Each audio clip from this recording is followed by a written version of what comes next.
नमस्कार.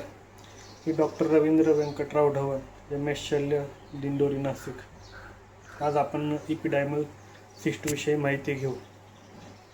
बरेच पुरुष पेशंट येतात आणि सांगतात की त्यांच्या अंडकोशाच्या वरती गाठ झालेली आहे आणि ती गाठ दुखते, तिचे हेवीपणा जाणवतो किंवा ओढल्यासारखे जाणवते. तर ही गाठ कॅन्सरची आहे का अशी त्यांची शंका असते किंवा त्याचे ऑपरेशन करावं लागेल का असे ते विचारतात.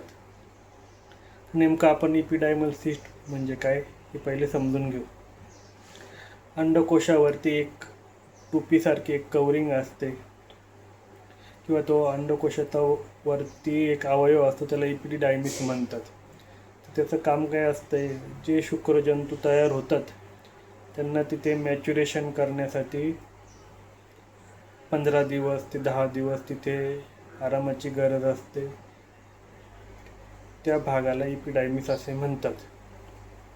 त्या इपिडिडायमिसच्या कार्यात किंवा लिम्फॅटिक सिस्टीममध्ये काही अडथळा झाली तर एक गोळी किंवा पाण्यासारखी गाठ येते, त्याला इपिडायमल सिस्ट असे म्हणतात.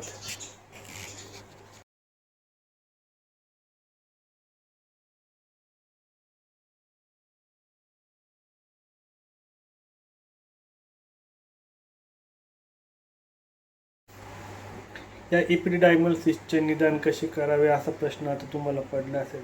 तर त्याचे निदान हे सोपे असते. एक तर ती गाठ ही अंडाशयाच्या वरच्या भागाला जेव्हा त्या भागाचा मसाज करताना आपल्या हाताला लागत असते किंवा छोट्या पेनच्या आकाराची टॉर्च असते, ती टॉर्च अंधारात अंडकोशावरती अशी त्याचा प्रकाश पकडला तर त्याच्या वरती भागे बल्ब पेटल्यासारखं प्रकाश पडतो, त्याला ट्रान्स इल्युमिनेशन टेस्ट असे म्हणतात. किंवा त्याची जर 100% जर निदान करायचे असेल तर सोनोग्राफीद्वारे करता येते. या गाठीविषयी रुग्णांचा शेवटचा प्रश्न असतो, डॉक्टर ही गाठ कॅन्सरची असते का? तर 99.99% ही गाठ कॅन्सरची नसते, तर त्याला काही काळजी करण्याचं कारण नसते. तर त्याचे उपचार काय, तर त्या गाठीचे आकारानुसार आणि सिव्हिरिटीनुसार त्याचे उपचार ठरतात. गाठ छोटी असेल 1 ते 1.5 सेंटीमीटरपेक्षा कमी असेल आणि जर पुरुष हा अनमॅरिड असेल, त्याचे लग्न झालेले नसेल, तर त्याला ऑपरेशन करण्याची गरज नसते.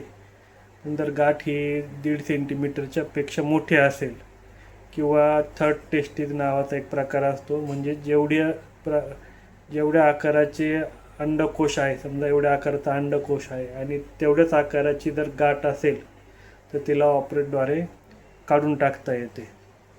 ऑपरेशन दरम्यान त्या गाठीचे पूर्ण कॅप्सूल हे काढले जातात आणि त्याला विरघळणारे टाके टाकले जाते. धन्यवाद. सर्वे भवन्तु सुखिनः.